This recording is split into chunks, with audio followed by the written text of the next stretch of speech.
Welcome to question 1 sample 9. The question is attached at the beginning of this clip. You can go back and see it again. Maybe you take a screenshot, but I'll read it here for the sake of emphasis. A is a solution containing 6.22 grams of an acid, H2Y, per dm3. B contains 3.90 grams of sodium hydroxide per dm3 solution. Put A into the burette and titrate it against 20.0 cm³ or 25.0 cm³ portions of B using methyl orange as indicator. Repeat the titration to obtain consistent titers. Tabulate your burette readings and calculate the average volume of A used. They gave equation for the reaction and some other details. The B part, I will not go through it until we are there to use it. So, in our usual manner, the sub number A, VA, will be using 11.90 cubic centimeters. Anything about your table, how to go around it and the rubrics, go to sample 1 of question 1. You'll see everything was discussed there. So let me go to B sub number 1. So the question here says we should calculate the concentration of B in moles per dm3.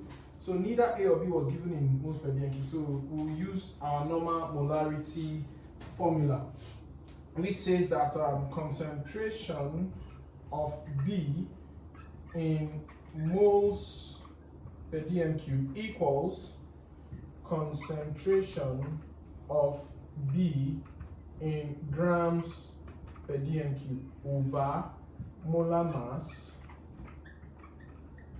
of B in grams per mole. Alright, if you look through the question, the concentration of B in grams per dm3 has been inferred. It wasn't given directly, but it was inferred. 3.90 grams per dm3 of solution. That is the concentration in grams per dm3. So that one is sorted. Then the molar mass of B was not given, so we must show the working. NaOH. If you don't show this working and just do it on your calculator and bring in, I'm sorry, you're losing 1 mark. So this is 23 plus oxygen is 16 plus hydrogen is 1. So everything is 40 grams per mole. All right, let's come back here. Therefore, concentration of B in moles per dm3 will be equal to 3.90, which was given as this, over 40. So if we do the math here, we'll be getting 0.0975 moles per dm3. So this is the concentration of B in moles per dm3. So sub number 2, what did they ask us to do? Ask us to get the concentration of A in moles per dm3. Then Carver formula would suffice. CAVA over CBVB equals NA over NB.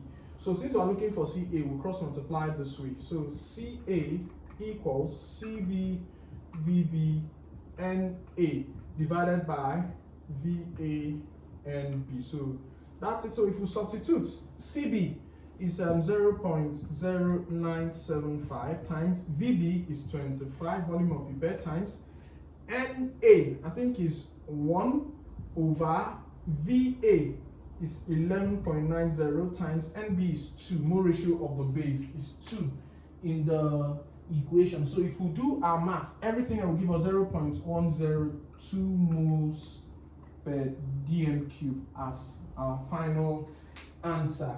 All right, so we'll be going to sub number 3. What does it say? We should get the molar mass of H2Y, and H2Y is the acid. So it's quite connected here because it's logically connected. All right, to do that, still from our molarity formula, we can do that. Just make molar mass the subject of the formula from our molarity formula, and we get the molar mass of H2Y. All right, B sub number 3, molar mass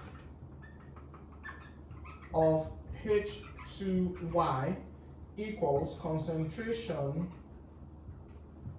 of A in grams per dm3 over concentration of A in moles per dm cube. So this is got from our original molarity formula by making molar mass the subject of the formula.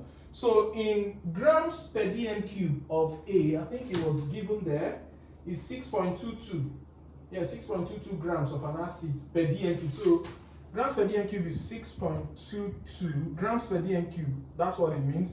Then moles per dm cube is 0.102. So if we work this out, it will be giving us 61. I think the first answer we'll get is 60.68. To 3SF will be 61 point. Okay, no, 60.7. Let me see. Yes, it will be 60.7 grams. All right, so this is the grams per mole, I beg your pardon. This is the molar mass of H2X. Okay, then if we move on from here, the next question. Okay, I think that's all for B. Then for C, again, we've come across this in one of our previous discussions. State whether the pH of each of the following solutions is lower than, greater than 7, lower than 7, greater than 7, or equal to 7. 1. Solution A, before titration. Before titration, it will be greater than 7. No, before titration, sorry. Solution A before titration, A acid, it will be lower than 7. Then solution B before titration, of course, it will be greater than 7. Then next is number 3, which is solution A and B. Solution A and B before, okay, solution A and B before titration. Okay, so if it is, okay, before endpoint, if it is before endpoint, the B is in excess, so it will be greater than 7. Then sub number 4 here says that solution A and B at endpoint. At endpoint, it will be equal to 7. Then after endpoint, which is the last question there, it will be lower than 7 once again. So it is this friendly to handle only if you understand what plays out. Thank you for watching. Remember to like, share, and subscribe to our channel and anticipate sample 10 of question 1. Thank you once again.